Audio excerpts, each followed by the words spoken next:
Hello mga idol. Naalam ko i-share siya ang pinakamahal na kahoy sa tibuok kalibutan. Mao ang agarwood. Kung ipakita sa inyo mga idol na ang agarwood na kanang gamay pa.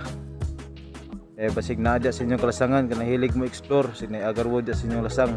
So ipakita sa inyo ang dahon o ang punuan sa agarwood nga gamay pa, bata pa.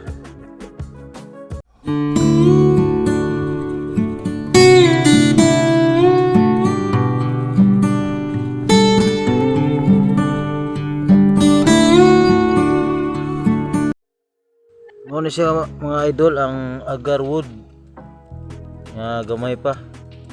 Muna iyang porma sa dahon, pinatalinis. Muna siyang agarwood nga bata pa na siya, mga gikan sa pagtanom ani napan na siya sa mga 3 months. Nagkulong na siya kuan kaya para di ka siya mainitan. Wala siya ang pinakamahal nga kahoy sa tibuok kalibutan. Huwag na idako-dako diri.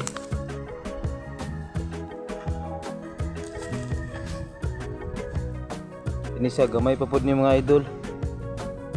Ano siya? Lapnisan. Lapnisan ang tawag ani diri sa tuwas Pilipinas. Ini mga idol, dako-dako na ni. Ano yung dahon idol oh.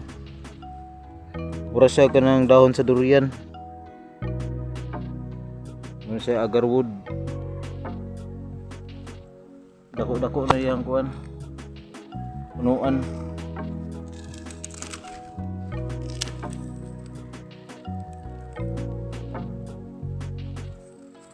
Mo na yang punuan idol.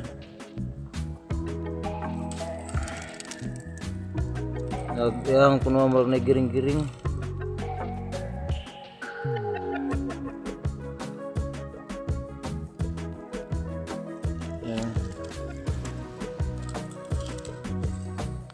Dako-dako na siya. Nganong mahal man kining kahoya mga idol.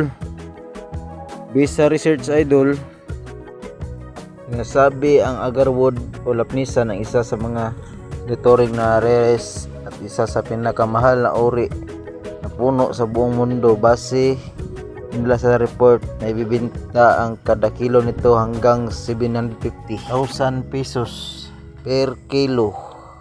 Binibenta sa mahal na presyo ang agarwood dahil sa kakaibang amoy nito. Ginagamit daw sa resin ng agarwood sa paggawa ng insinso, pabango at medical product, particular sa Middle East at Asia. Ngani kamahal ang agarwood mga idol.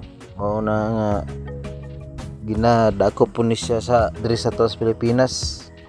Og ang gamit ani niya ginahimo rin siya nga pangsagol sa mga perfume, insenso kanang ginagamit sa mga insik ginasindihan.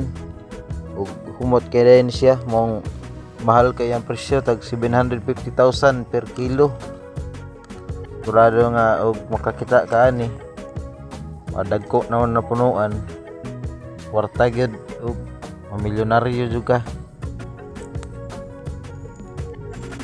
Tagiyan ni nagtanom, sigurado gud nga madato pag madagko na ni. Pero amot lang pila ka tuig una ang kuan na ni ma-harvest. Salamat idol sa inyong pagtanaw.